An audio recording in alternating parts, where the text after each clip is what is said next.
মাননীয় স্পিকার, পুঁজি বাজার অর্থনীতির সাথে সংশ্লিষ্ট একটি অত্যন্ত গুরুত্বপূর্ণ সেক্টর। এই সেক্টরে এমনও অবস্থা গিয়েছে সর্বস্ব হারিয়ে মানুষ আত্মহত্যাও করেছিল, অথচ কোটি সংখ্যক মানুষ কিভাবে অসহায় মানুষের অর্থকে আত্মসাৎ করেছিল বাস্তবতার ভিত্তিতে বলতে চাই।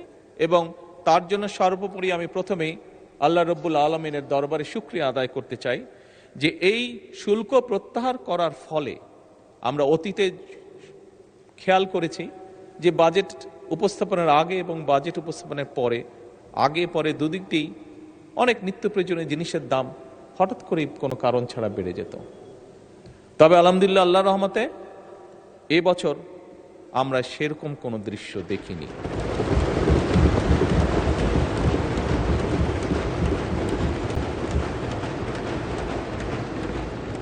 মাননীয় স্পিকার,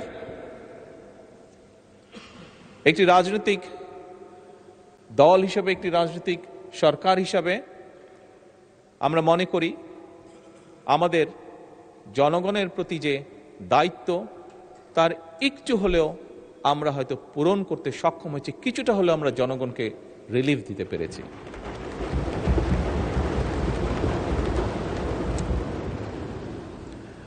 মাননীয় স্পিকার, আমাদের সকলের জানা আছে গতকালকে এখানে বিরোধী দলের চিফ হুইপ ওনার বক্তব্যে উনি উল্লেখ করেছিলেন যে কোন প্রেক্ষাপটে এই সংসদ, এই সরকার গঠিত হয়েছে। মাননীয় স্পিকার, আমরা সরকার পরিচালনার দায়িত্ব যখন গ্রহণ করেছিলাম আমরা একটি ভঙ্গুর অর্থনীতি পেয়েছিলাম।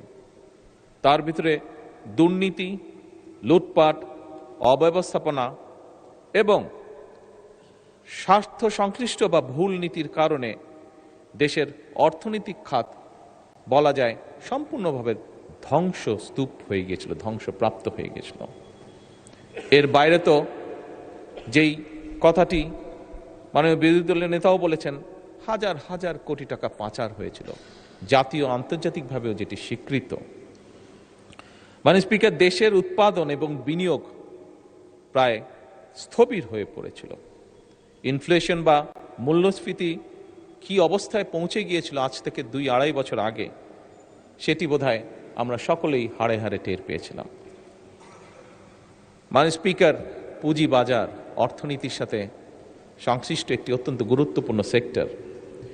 এই সেক্টরে এমনও অবস্থা গিয়েছে সর্বস্ব হারিয়ে মানুষ আত্মহত্যাও করেছিল, অথচ কোটি সংখ্যক মানুষ কিভাবে অসহায় মানুষের অর্থকে আত্মসাৎ করেছিল। বৈদেশিক মুদ্রার রিজার্ভ হাজার কোটি টাকা পাচারের মাধ্যমে এবং অপচয়ের মাধ্যমে বৈদেশিক মুদ্রার রিজার্ভ কি ভয়াবহ অবস্থায় পৌঁছেছিল সেটি নিশ্চয়ই কারো অজানা নয়। মাননীয় স্পিকার, টাকার যে এক্সচেঞ্জ বা হার হ্রাস এটি 40% নেমে গিয়েছিল। ইউরোপ, এশিয়া, আমেরিকা যেখানে যাই, বিশ্বের 145টি দেশে আজ ফ্রুটো পাই।